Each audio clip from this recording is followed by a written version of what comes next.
ദുരൂഹ സാഹചര്യത്തിൽ മരിച്ച യുവമോർച്ച നേതാവ് സജിൻ രാജിനെ ചതിച്ചു കൊലപ്പെടുത്തിയതാണെന്ന് പിതാവ് രാജൻ ന്യൂസ് 18നോട്. ഒറ്റപ്പാലത്തുള്ള ചിലരാണ് ഇതിന് പിന്നിലെന്ന് സംശയിക്കുന്നു. ആത്മഹത്യ ചെയ്യാനുള്ള യാതൊരു സാഹചര്യവും സജിൻ രാജിന് ഉണ്ടായിരുന്നില്ല എന്ന് പിതാവ് വ്യക്തമാക്കി. ഒരു പാർട്ടിക്കാർക്ക് അവരുടെ ദേഷ്യമില്ല. കോൺഗ്രസ്സുകാരും BJP മാർക്സിസ്റ്റ് ലീഗുകാരെല്ലാവരും അവരുടെ സ്നേഹമുള്ളവനാണ്. ഒറ്റപ്പാലത്ത് വേണ്ടിയിട്ട് ഒരുപാട് ആൾക്കാർ നല്ല കാര്യം ചെയ്യുന്ന ഒരുത്തനാണ്. അവനെ ആരും ഇവിടുന്ന് ചീറ്റ് ചെയ്ത് കൊണ്ടായി കൊന്നാണ് അവനെ. കഴിഞ്ഞ ദിവസം ആറ്റിങ്കലിൽ വെച്ച് ദുരൂഹ സാഹചര്യത്തിൽ പൊള്ളലേറ്റ് മരിച്ച യുവമോർച്ച പാലക്കാട് ജില്ലാ സെക്രട്ടറി സജിൻ രാജിനെ കൊലപ്പെടുത്തിയതാണെന്നാണ് പിതാവ് രാജന്റെ ആരോപണം. ഒറ്റപ്പാലത്ത് തന്നെയുള്ള ചിലർ ചതിച്ചതാണ്.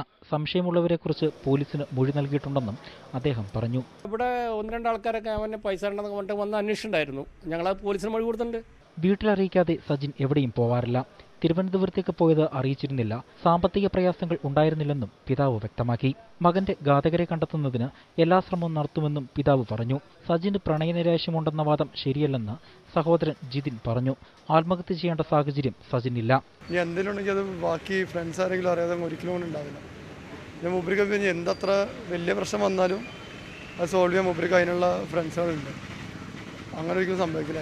ഇന്നലെ പുലർച്ചെയാണ് ഗുരുതരമായി പൊള്ളലേറ്റ നിലയിൽ കാണപ്പെട്ട സജിൻ രാജിനെ തിരുവനന്തപുരം മെഡിക്കൽ കോളേജ് ആശുപത്രിയിൽ പ്രവേശിപ്പിച്ചത്.